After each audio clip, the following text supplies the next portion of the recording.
Hello and welcome to Coffee with the Librarians, week of October 29th. The message that is coming through on this one comes through with a request from the librarians to say a little bit more about them and their purpose and why they are working together as a collective unit. So, in general, the Akashic Records are the records of our souls, of the lifetimes we've had, of the experiences that we've had. So my Akashic Records would be through all of my lifetimes and my records. Your Akashic Records are through your lifetimes, your lessons, everything that you have and will do and experience. So if you think about each lifetime like being in a book, it's like housed in a book, and that's the record of that life. And then you put all the little records together, and that is the experience of your soul. And that's like the collective, volumes 1, 2, 3, 4, and 5. So that's like the collection. And the collection advances in the same way stories in one book advance, stories in the next book advance, stories in the next book advance. Then you have a collection and you're like, yay, now this is the whole collection about. And then that moves it forward. So if you think about all of us in terms of like our collection of information, that's what the Akashic Records are. Now, why the librarians are active? They are not the lords of the records. They are not the ones who keep track of all of the records for everybody all the time. The librarians are particularly interested in Earth, in the souls who are on Earth right now, and in the ascension of both Earth and the people who are here on Earth, because that's kind of one and the same. Like, people who are here to have Earth ascend.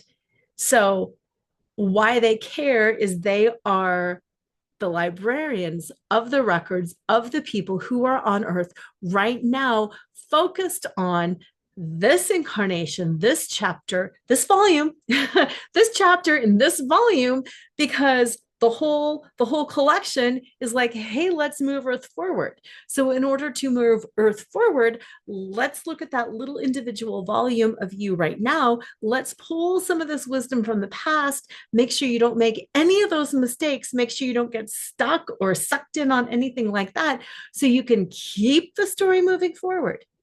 So you can keep moving Earth forward. You can keep moving yourself forward. You can stay in this high vibrational ascended timelines state. So if you think about the Earth has all of these different timelines. There's the timeline of global disaster. There's the timeline of peace, love, and unity. There's all of these different timelines, the timeline of strife, the timeline of flow, the timeline of suppression and oppression, the timeline of freedom and joy and connectedness and oneness. So that's why the librarians are here, because they are interested in moving the Earth forward on positive timelines.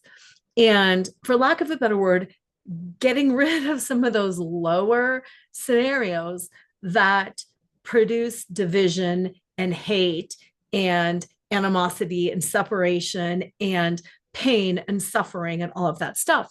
They're the librarians of the people, like I said, who are on Earth right now, so everybody, because everybody has the potential to move into agape, divine love, connection, peace, joy, all of that good stuff. So they are here holding the records of everybody on Earth, ready to be like, here's the information from your past. Let's use it, and let's see how you can ascend. Let's see how you can get the best deal, basically. Let's see how you can do this without repeating lessons or making mistakes or banging your head for the next 20 years before you're like, oh, I get it. So that's who the librarians are. They are a subset of the Lord of the Akashic Records. They are for the people who are here on Earth right now.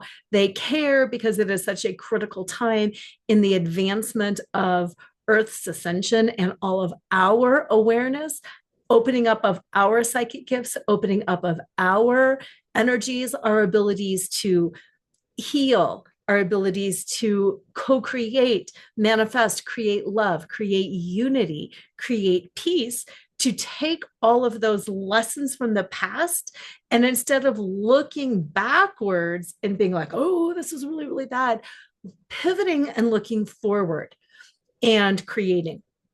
The image that has come up is the whole windshield of a car.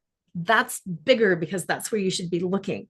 The rear view mirror is small and it gives you a glimpse of what's behind you, but that's not where you're going.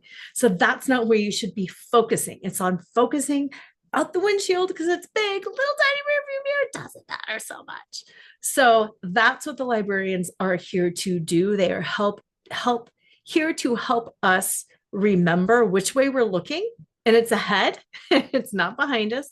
And they're also here to help us manage our feelings of stress, anxiety, overwhelm, negativity, to break us out of that disastrous, catastrophic type thinking and move us into that energetic frequency of peace, of love, of joy, of all of that stuff. I'm going to turn that down because that's really loud.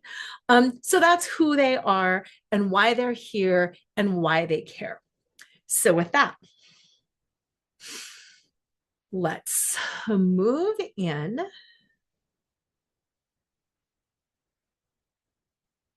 And see what the message is.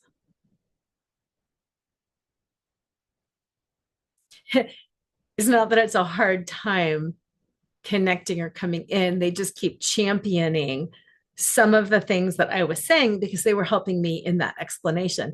And what they were championing was the whole concept that things can get better. And the belief system around struggle, around things are hard, around lack, division, pain, fear, it's a whole construct. And what they're saying is they don't deny that things happen that aren't pleasant. Things sometimes do happen that aren't pleasant.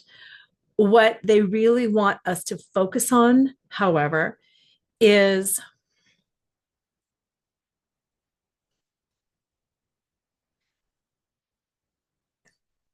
it's not that's not the story.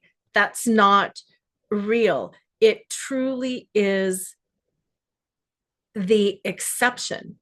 And it hits us on a soul level, and it is so jarring sometimes when we hear about rape, murder, death, destruction, lying, cheating, stealing, all of those things that go against oneness hit us so hard and they hurt because it is outside.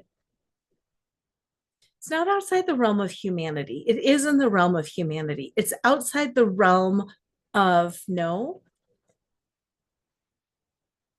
It's outside the realm of what is possible for us to create.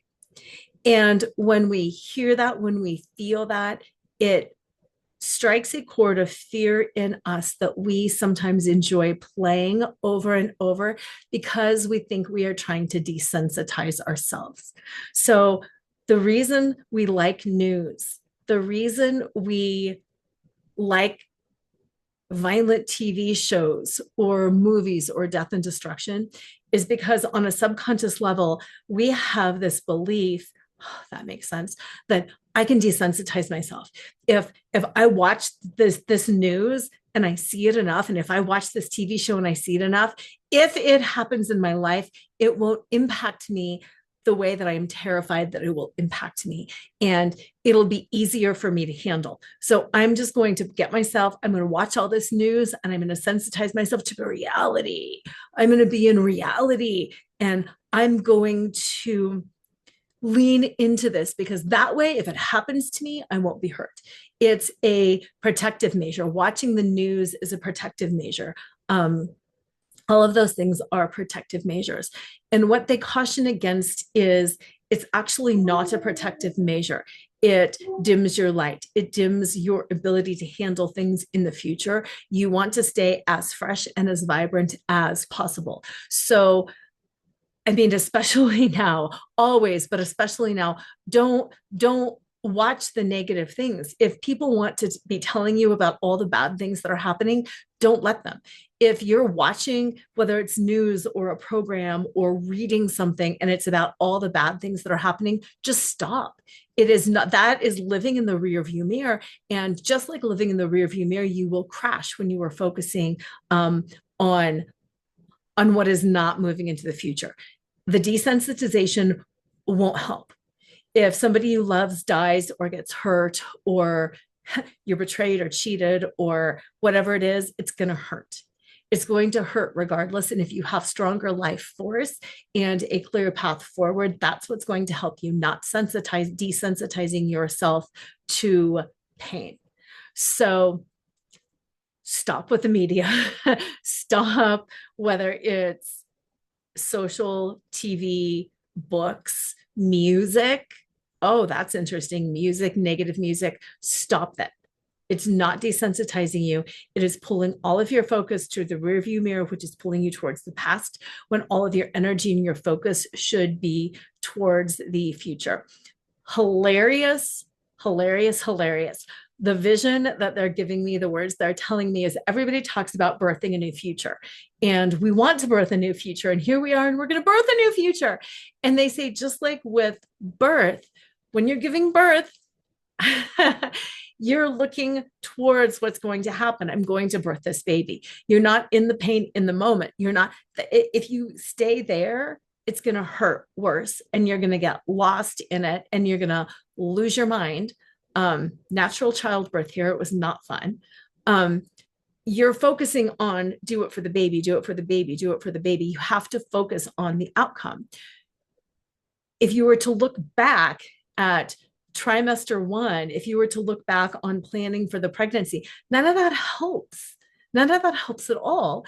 And they're saying in the same way,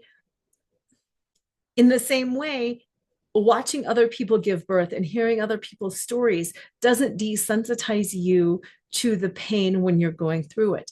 Where you need to be focused is on the outcome. You're focusing on the baby. What does the baby need? What does the birth need? What does this future need? What do you need? So it's keeping that future forward.